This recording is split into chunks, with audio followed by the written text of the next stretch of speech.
Hey guys, thank you so much for joining. You inspire my prince and my princess. Thank you so much. I just want to come over here real quick and give you guys a quick testimony that God confirms the things he tells you.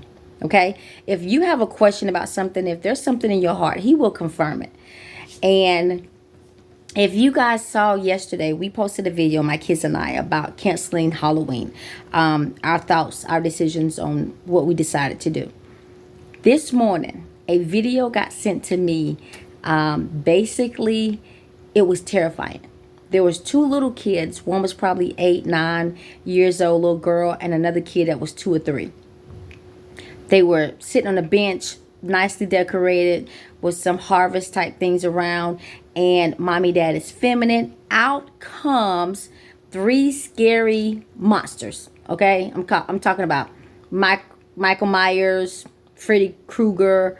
I don't even remember the other guy, but very scary, with the chainsaw. Probably Chainsaw Massacre, if you guys remember that movie. But the 8, 9-year-old took off running. Of course, the baby was trying to run.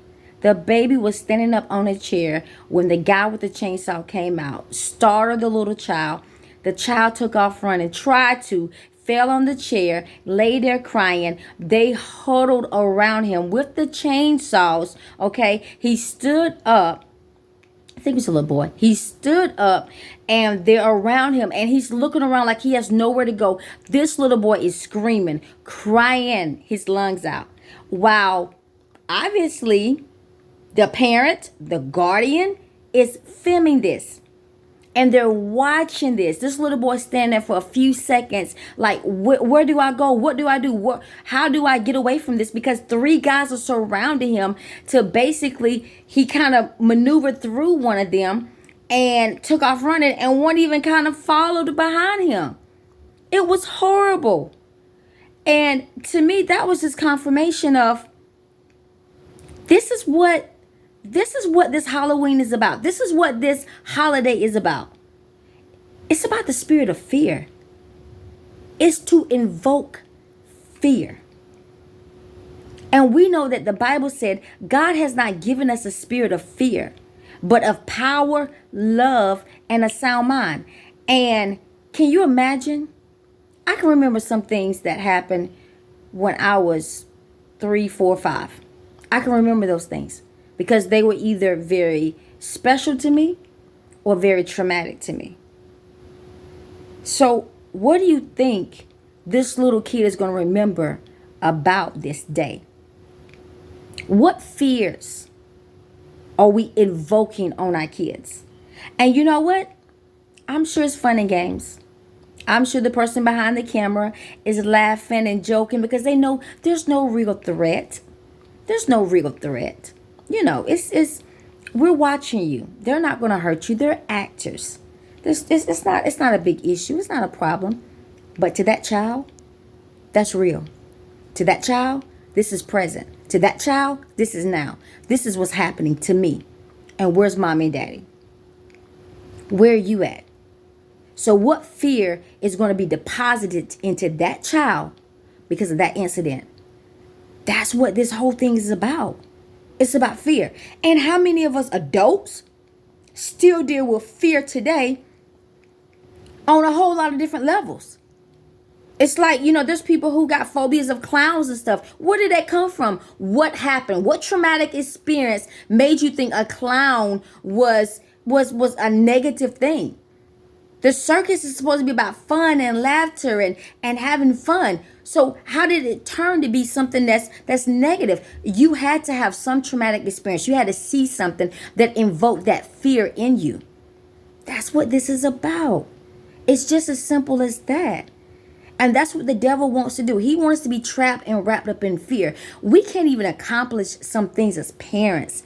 I mean, we can't accomplish some things from our day to day just because of the fear of rejection, the fear of what is this person going to say, the fear of what does she think, the fear of what if I fail, There's so many different fears, but fear still fears. It starts out somewhere. There's a number one. It's there. And so that's what this thing is about. And God just confirmed the decision that we made on yesterday concerning, you know what? We're not going to fall into this temptation of fear. We're not going to allow this. And I don't want somebody to think that that's okay.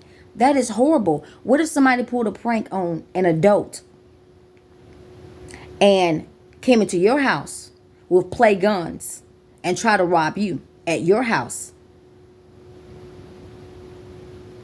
Would you think that's funny?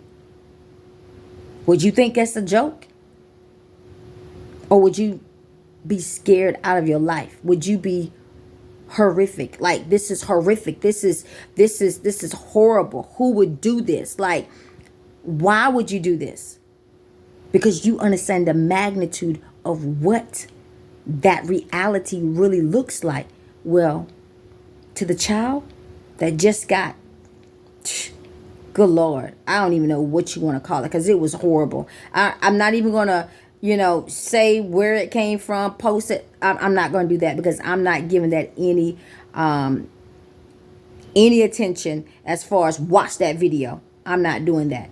But what I can say is that's confirmation that we got to be careful what we are allowing, what we are participating in, because the devil is crafty, he is cunning, and he is trying to get us by any means necessary. And guess what?